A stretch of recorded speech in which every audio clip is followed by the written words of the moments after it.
একটা বাণী আছে যেটা ফেসবুকে অনেক ভাইরাল হয়, যারে ভালোবাসে তার যত অন্যায় থাকুক, যত অপরাধ থাকুক, তারপরে তাকে ভোলা যায় না, তাকে পাওয়ার জন্য সবসময় সবকিছু করা যায়। আমি এই জিনিসটা কোনো মতে মানতে পারি না। যেমন আজকে আমি এমন একটা ছেলের গল্প আপনাদেরকে শোনাবো, তাকে আপনারা বলবেন যে আসলে ছেলেটা কি, বা এই ধরনের মেয়েদেরকে আপনি কি বলবেন। ছেলেটা প্রথমবার মেয়েটাকে যখন দেখে, প্রথম দেখাতে মেয়েটাকে তার অনেক ভালো লাগে, দেন মেয়েটার ফেসবুকের আইডি নিয়ে ওইখানে ফ্রেন্ড রিকোয়েস্ট পাঠায় এবং ওইভাবে মেয়েটার সাথে তার যোগাযোগ হয় এবং তারা একে অপরের সাথে কথা বলতে থাকে। তো মেয়েটার নিজস্ব কোনো ফোন ছিল না, মেয়েটার ফ্যামিলি মেম্বারের একজনের ফোন মেয়েটা ইউজ করতো এবং ওই ফোন দিয়ে ছেলেটার সাথে যোগাযোগ বা কথাবার্তা বলতো। আর একটা সময় গিয়ে যখন তারা রিলেশনশিপে জড়া যায়, তখন মানে মেয়েটা ছেলেটাকে বলে যে আমি যাতে তোমার সাথে কথা বলতে পারি আমাকে একটা ফোনের ব্যবস্থা করে দাও। তো ছেলেটা তখন বিদেশ যাওয়ার জন্য প্রসেসিং চলতেছিল তার।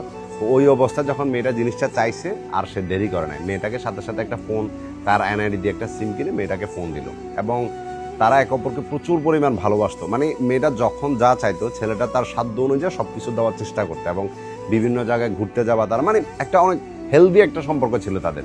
এরপরে ছেলেটার ভিসা চলে আসলো, সে মালয়েশিয়াতে চলে গেল। যাক, তারপরে তাদের মধ্যে ফোনের মধ্যে যোগাযোগ, কন্ট্যাক্ট সবকিছু অনেক ভালোভাবে চলতেছিল। একদিন হঠাৎ করে ছেলেটার কাছে একটা আননোন টেক্সট আসে। তো ছেলেটা টেক্সটটা সিন করার পরে ওই অপোজিট দিক থেকে বললো যে মানে ছেলেটার সাথে একটু কথা বলতে চাইতেছে। তো ছেলেটাও বললো যে ঠিক আছে। যখন সেই ব্যক্তিদের সাথে কথা বললো তখন জানতে পারলো যে আসলে সেই ব্যক্তিটার সাথে তার নিজের গার্লফ্রেন্ড রিলেশনশিপে আছে।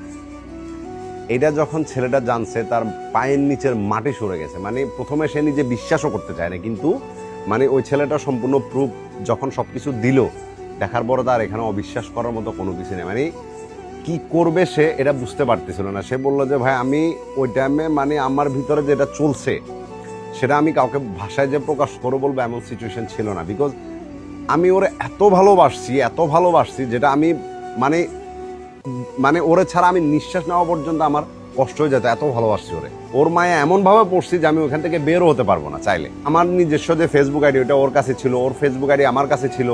মানে আমি ওর যাতে কখনো আমার প্রতি সন্দেহ না করে জন্য নিজের কোনো আত্মীয় স্বজনের সাথে পর্যন্ত আমি কথা বলতাম না। ওরা এতটা ভালোবাসছিলাম আমি। কিন্তু ওই মেয়েটা আমাকে এমন করে ধোকা দিল। তো আমি যখন আমার গার্লফ্রেন্ডকে ফোন করে সমস্ত বিষয়গুলো বলার পরে ও স্বাভাবিকভাবে, আমি নিজেকে ঠিক রাখতে পারি না, তো ওরে গালিগালাজ বলেন বা আজে বাজে ভাষা যেভাবে ইউজ করা যায় আমি সব কিছু করছি। করার পরেও আমার কাছে মাপ চাইছে, পবিত্র কোরআন শরীফ ছিল, আমার কথা দিচ্ছে যে জীবনে কখনো আর এই ভুলটা করবে না। ও এটা ভুল করছে এবং ও এটা রিয়েলাইজ করতে পারছে। আমার কাছে বারবার যখন মাপ চাইলো, এখন আমি ওরা অনেক ভালোবাসি, মাপ না করে থাকতে পারলাম না। তো আমি ওরা মাফ করে দিছি, আবার আপন করে নিলাম এবং আবার রিলেশনশিপটাকে কন্টিনিউ করতেছিলাম। সবকিছু ভালো চলতেছিল, কিন্তু ধীরে ধীরেও আমার সাথে কথা বলা কমাই দিতেছে। মানে যতটুকু বাড়তেছে আমার ইগনোর করতেছে। আমার কাছে মনে হতেছে যে ও আমার আর চাইতেছে না, কিন্তু তারপরও আমি ওরে তো ছাড়তে পারতেছি না। তো মানে ওরে যেভাবে হোক আমি আমার লাগবে, এমন একটা জিদের মধ্যে ছেলেটা আটকা পড়ে গেছে। তো মেয়েটা যতই তাকে ইগনোর করতেছে, ছেলেটা তত বেশি তার সাথে কথা বলার চেষ্টা করতেছে। দেখা গেছে যে মানে কান্না করে করে ছেলেটা মানে মেয়েটার কাছে ভিক্ষা চাইতো, কথা বলা, এই পরিস্থিতিতে ছেলেটা চলে গেছে। কিন্তু একটা সময় গিয়ে মেয়েটার সাথে টোটালি সম্পর্ক এক পর্যায়ে নাই হয়ে গেছে। মানে 2 দিনে মিলে 3 দিনে মিলে একবার কথা হতো। তো ছেলেটা তখন এবারই তার মানে সে বুঝতে পারতেছে না যে আসলে মেয়েটা এমনটা কেন করতেছে। তো সে কি করলো, মানে মেয়েটার যে ধরেন তার কাছে প্রাইভেট কিছু পিকচার ছিল বা ছবি ছিল, বলতেছে যে আমি এগুলো সব সোশ্যাল মিডিয়াতে ছেড়ে দেবো তুই যদি আমার সাথে ঠিকমতো কথা না বলিস।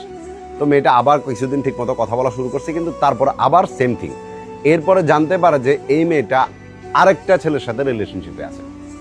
ছেলেটা এটা জানতে পারছে, কিন্তু তখনও কি ছেলেটা মেয়েটারে ছাড়ছে না, তারপরও ওই মেয়েটার পিছনে ঘুরতেছে। এখন এমন সিস্টেম হয়ে গেছে যে মেয়েটা ছেলেটারে কোনো মতে চাইতেছে না, ঠিক আছে, যে তুই আমার কলও করিস না, আমার সাথে কথা বলিস না, তুই তোর মতো থাক, আমি আমার মতো আছি। কিন্তু ছেলেটা কোনো মতে মেয়েটারে ছাড়তে রাজি না। এরপরে ছেলেটা কি করলো, মানে তার নিজস্ব যে ফ্যামিলি, তার মার সামনে কান্নাকাটি করে সমস্ত কথা বললো।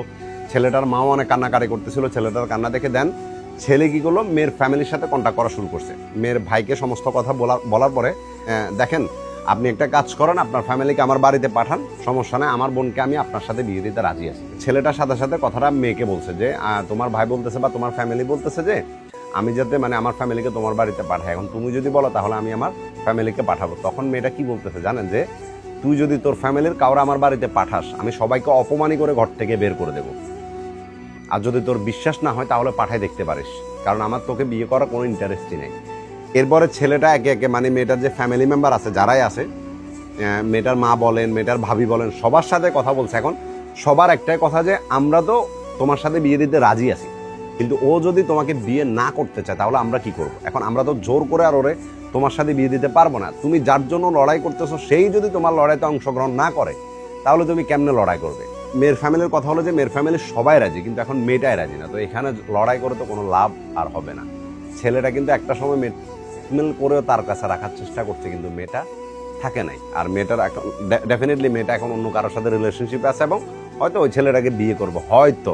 কিন্তু এই ছেলেটার কথা হলো আমি এত ভালোবাসার পরেও আমারে এমন করে কেমনে ও ঠকাইছে।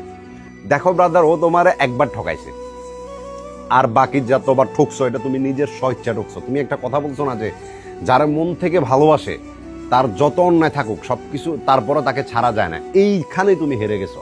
ও তোমাকে ফেসবুকে যে কথাগুলো বলতেছে না, তুমি আমার বলছো, আমি ওয়ার্ডটা উচ্চারণ করতে পারতেছি না, তুমি এখন আমার মতেও সেটাই।